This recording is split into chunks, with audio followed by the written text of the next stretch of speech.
Wide receiver DJ Moore came off an extremely disappointing game in week 15 where he finished as the wide receiver 92. He had 0 catches for 0 yards and 3 targets, 96% of the snaps against a tough Seattle secondary.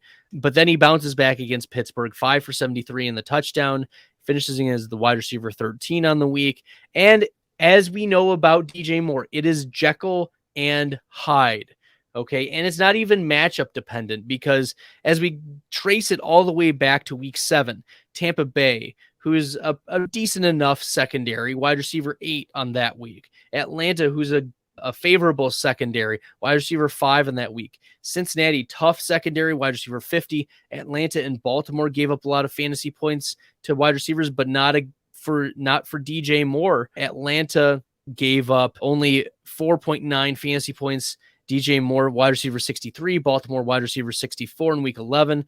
And then Denver, who has a really tough secondary, 4 for 103 and a touchdown, wide receiver 9 because of one big play for DJ Moore, and then goes back to Seattle, wide receiver 92. And now Pittsburgh, who is a favorable secondary, 5 for 73 in the touchdown, wide receiver 13. So it's been Jekyll and Hyde for DJ Moore.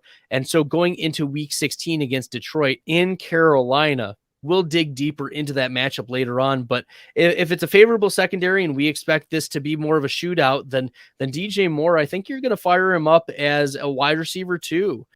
If you like the content, make sure you hit that red subscribe button. It really does help the channel. Thanks. And we've seen top 5, top 8, top 9 upside for DJ Moore. And we've seen floor games, no doubt. We've seen floor games.